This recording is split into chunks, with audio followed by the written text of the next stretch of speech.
Welcome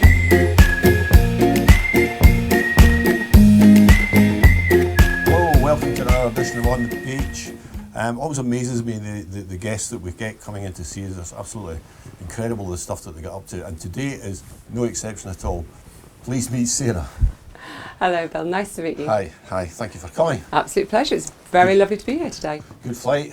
A very good flight. Have you had time for a paddle yet? I haven't, I'm looking forward to doing that a little bit later on with a glass of Prosecco. Yeah, a bit of fizz. Sarah, you've done an awful lot, it seems, in your life. Quick resume. Gosh. You were in the NHS, is that correct? That's right. So I'm originally from up north, just north of Preston. I first studied paediatric medicine down in Plymouth, at Plymouth University down there, School of Podiatry. Yeah. I then worked for the NHS, initially in the Lake District, and then in Leicester and then Loughborough. Yeah. I specialised in paediatrics there, but while I was there, I decided to have a bit of a change of course, and I started studying my law degree initially at Leicester, and then I moved on to Nottingham Law School. So you're a bookworm. A little bit of a bookworm. But your big thing's law now. That's right. And particularly family law. Family law, yes. So I specialise in family law, which I deal with mainly relationship breakdowns and children issues. That must keep you very busy. It does, yeah, it does. Is it? How do you cope with that? Is it not quite sad at times or heartbreaking at times?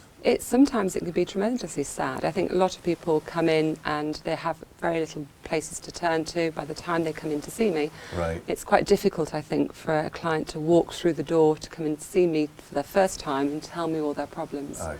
But I've been doing it now for over 22 years, and I've seen an awful lot of different problems and difficulties that people have to get through, and I think what we look at is trying to find a practical resolution for them so we can try and get them through. So you would encourage them, I guess, first and foremost to try and resolve it, I guess. Absolutely, yes. Yeah, I'm a member of Resolution, which is a national organisation that promotes resolving relationship breakdowns in a practical way and a non-confrontational way. Right. I'm also a family law mediator.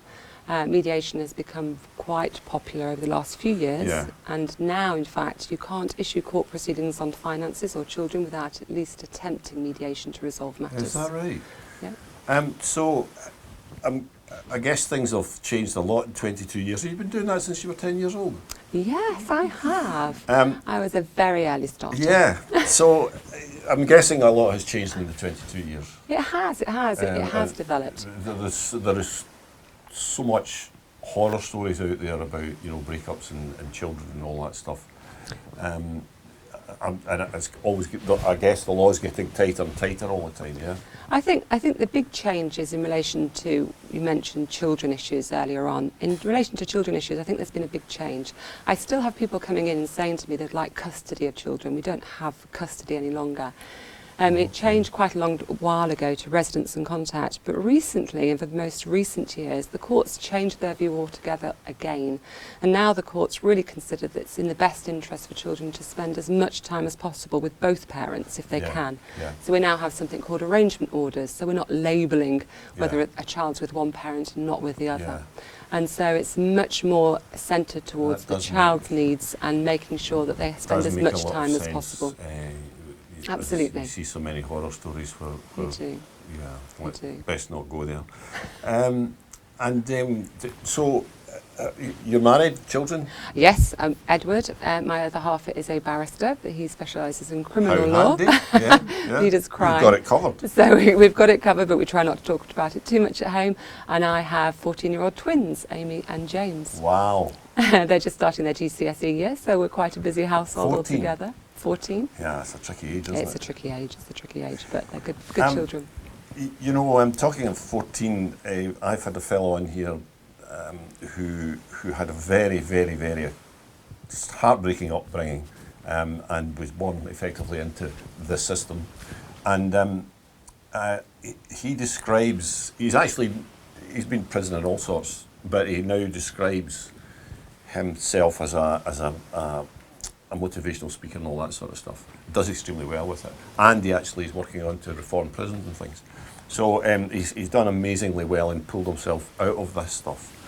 But when I heard his story, the one thing that caught me was at the age of 14, I was thrown in the back of a police car, Gosh. dragged out of the police car, and thrown into a cell. He says, my feet didn't touch, literally thrown in. And he says, I'm 14 years old, I was terrified out of my wits. And of course you can imagine that. I imagine it, yeah, absolutely. You know, Absolutely. no matter what kind of tough guy you are at, at 10 and 11 years old, something like that would be Absolutely. major. I think you're right. I think now everybody's more tuned into that stuff, I think. They are, and very much so in relation to children issues. Taking into account what the children's feelings are is one of the factors that the court take into account when deciding their what's going to happen in relation to who they're living with, where they're staying, what their needs are. And in fact, now we're even moving a step forward in mediation. We're bringing children into the mediation process, so that a lot of mediators now can ask the children what their wishes and feelings are.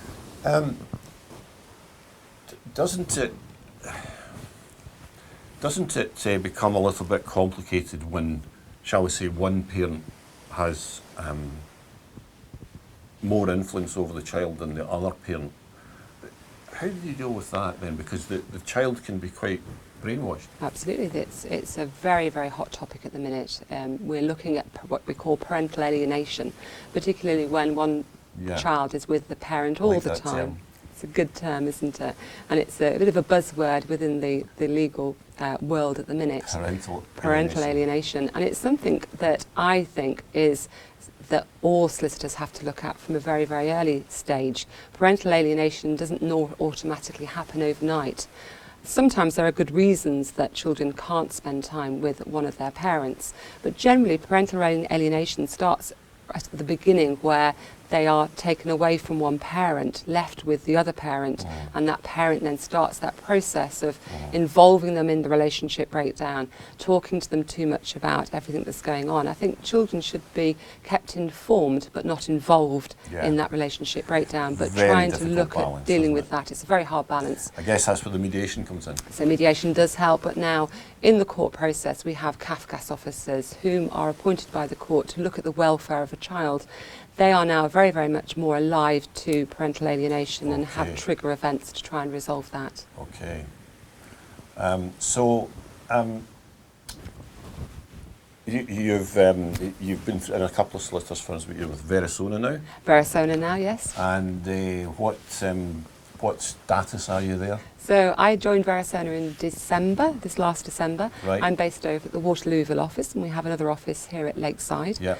I started here as head of at the Caribbean. Back at Lakeside. Back at Lakeside. I started off there as head of family, and Verisona Law have now joined part of the Metamorph Group, whom is a firm that has a lot of legal practices up and down the country. And in April of this year, I'm now head of the family law department for the Metamorph Group. So just quickly before we're running out a bit of time now, can you give our viewers a nice snippet of wisdom, shall we say, if families are having any problems? Every family relationship breakdown is very, very, very different. I think one of the most important things is not to listen too much to what other people have done in their relationship breakdown. I think one of the most important things to do is to take advice at the most earliest opportunity. A lot of places will do free half-an-hour interviews, so you can have advice at a very early stage, and I think that's very, very important. And by advice, do you mean legal advice, Legal or do advice. you mean mediation? Or? Well, obviously there is a whole process that people go through in a relationship breakdown. There's counselling to see whether or not the relationship can be put back together again. But if you get to the point where you think that's not going to happen, then legal advice probably is the first port of call, and they can signpost you to mediation to look at all the alternatives and how you resolve matters. You certainly have a great many strings to your bow, and I definitely think that we could have a lot more than one session with you here. We could. So maybe we'll do it again. Thank you so much. Thank you for joining us on the beach today, and Thank thank you you all for watching. Thank Bye you now. very much.